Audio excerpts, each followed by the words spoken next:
Hello, Pisces. Welcome to Karma On Deck. I'm Karma.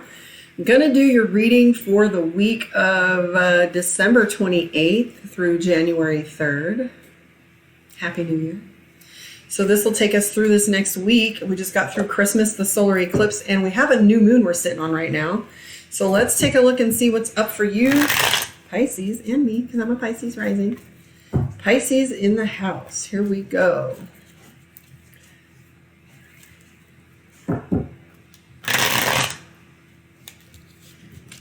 Pisces. All right. Wow, you guys got the Hermit card. First out the gate, just like Aquarius did. However, I don't know what's been going on with you. So Hermit's telling us that you're isolated or really starting to turn inward and think for yourself. And I'm not saying you're thinking because everyone else tells you what to think. However, this is really all about you taking that internal energy and bringing it forward. We have the Six of Swords, references you being, what's the word I'm looking for? Things are about to get easier. What I always say is no storm stays over one house forever. So for example, the Six of Swords is that storm breaking, or you actually come into a place where you're getting used to your pace, or you have a little muscle memory with what it is you're doing. I'm seeing the Six of Cups, balance. You're having this balance that's going on with your money. You're not quite sure how you're going to bring it to ground though. So as we're sitting here looking at this, the Six of Cups is all about ideas. You're sitting here playing with the ideas of what you're going to do next and how you're going to fund these little projects that you have going on. Ace of Cups, emotional fulfillment. The Emperor card. Now remember, the Emperor is all about leadership. It's all about taking on your bigger projects. A leadership is somebody that's a CEO or a business owner or somebody that takes leadership without any contribution from someone else. Or this is definitely outward focus. This is the go and get it kind of energy. You are having issues, well, I do have the Lovers card. So this does feel like a work-related situation because we do have the Emperor. Usually the Emperor references someone who's controlling or has a tendency to pull the strings in your life, okay? If you have an Emperor, dealing with them, somebody that it's their way or the highway, their ideas are very strong. It's very hard to convince them or negotiate with them or get them to see your side of the story. This is somebody that really knows what they want, knows what they're doing. You're either becoming that person or you're dealing with that person. I'm going to guess that you're dealing with that energy because right now we have the Lovers card with it, and that's very dynamic. It's not my favorite card in this deck. It's all about passive aggressive control, being right, two dominant energies coming together and doing this byplay, give and take. Sometimes it's a beautiful tango and sometimes it's a shit show. So let's take a look and move forward and see how this is showing up for you. You're getting a lot of major cards right here. 1, 2, 3, pretty much 4, with the King right there. This is the High Priestess, and the High Priestess balancing out. You might be completely opposite of this person that you're dealing with. And that is having to do with, again, power struggle, an Empress, the High Priestess and the Emperor being completely opposite. The High Priestess being internal focus and having to do with intuition. The Emperor all about the physical and the 3D. So that's a complete polar opposite there. We do have the Hierophant for you as well. The Hierophant, I would be careful with the Hierophant being paired next to the Five of Cups. Sometimes the things that you're learning may not be, put them to the test of science. Do your research, Google that shit. Find out if the person that you are dealing with can be trusted, because the Five of Cups is someone making promises they can't keep. Four of Swords, putting on pressure. This is the needle on the nose. This is that feeling of, deadlines, etc. But the Hierophant paired with the Hermit, looking at the Lovers card, when you're feeling pushed and pulled in this energy, the Hierophant's really recommending that you rely on your education. The Hierophant next to the Hermit references that you should trust your own self in this. This is you trusting your own counsel, relying on the knowledge that's already within. I do see the Queen of Swords. You're walking away from situations. This doesn't necessarily mean physically. It could mean that you're leaving some kind of ideal behind because it's not serving you anymore. It might mean that, you are really taking on your very own leadership and not necessarily needing to lean on anyone else, because we have the Seven of Cups here. The Seven of Cups is all about balance, internal structure, coming to stand squarely on your own 2 feet. When I think of the Seven of Cups, I always think of the horse stance in my Tai Chi. It's that spine straight, level, square, facing the world dead on, right? I'm also seeing the Chariot card, so you might be coming up on some travel the next little bit. And we're going to pull some cards from my Mystic Dreamer,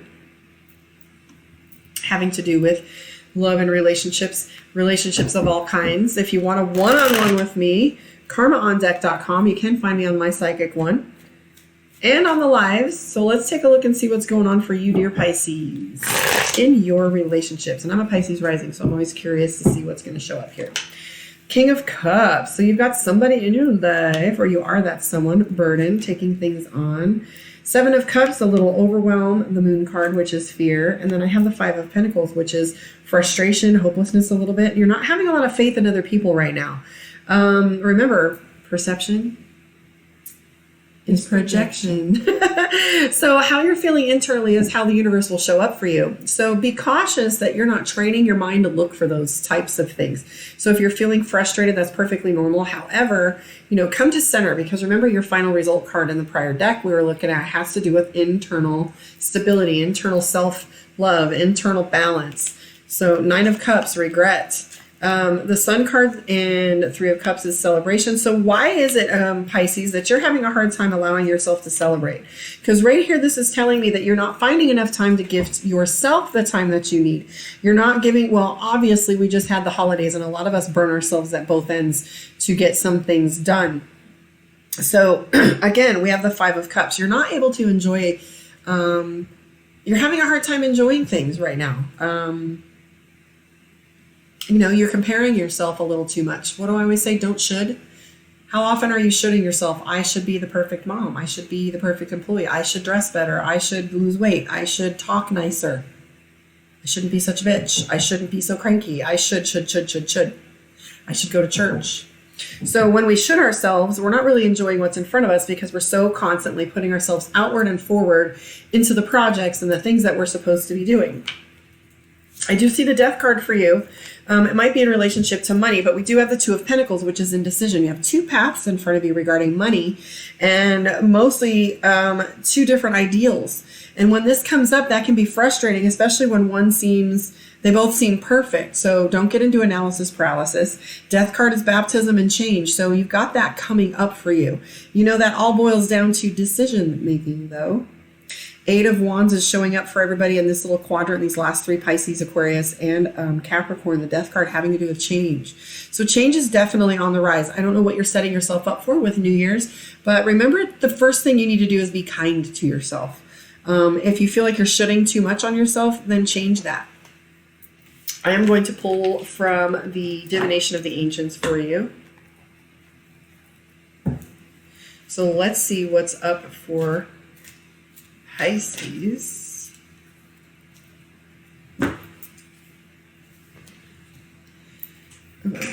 Nope, I want this one. Crystals, healing, which sounds exactly like what you need if you're pushing yourself too hard. Internal self-care. Say yes to you first. Okay. This card suggests that you have been focused so much on others and those who require help that you have forgotten about yourself. Isn't that cool? That I just did a reading into this little rant about you taking care of yourself and self-care and shooting yourself, and then your card is all about healing. Interesting. I love it. So this card suggests that you have been so focused on those who require help that you have forgotten about yourself. Like so many, you have been taught to put the needs of others first and your own wonderful self last. But this is the opposite of the way in which you and the world are healed. Nurturing, loving, and caring for yourself leads you to the wholeness and balance that gives you the strength to help those around you without draining your own life force. So when you're healed and whole, the world around you heals as well, including your generational curses and your children, etc. Understand and practice this to develop healing mastery. The crystals card may also indicate that too much energy has been spent on hurt, disappointment, and anger. We were just talking about that a little prior, where we were talking about you're not enjoying what's in front of you because you're shooting, right? The crystals card may also indicate that too much energy has been spent on hurt, disappointment, and anger, and it's time to let go and move on. The mineral kingdom offers its natural, effective healing energies to you at this time. So are you utilizing crystals? Are you finding yourself a good selenite to cleanse your other crystals? Are you carrying a good lava stone to balance out negative energy, to absorb and disperse? Are you wearing a smoky quartz, a clear quartz for vision? Okay. So here's the incantation for you for the week, dear Pisces. I give myself some time to heal from the pains and ailments that I feel. Forgiveness comes from deep in my soul. I now affirm that I'm healed and whole. So it's asking you, book a Reiki or crystal or energy session for yourself. Yes, I do Reiki, etc., etc. Discover the healing properties of crystals. Go out there, seek it, research. I always suggest that you go to a rock shop or a crystal shop and you go and touch them, pick them up. And when you find a stone that really doesn't want to leave your hand, that's the one for you. Anyways, guys, love and light. Happy New Year. Blessed be. I will catch you on the flip side. See you next week.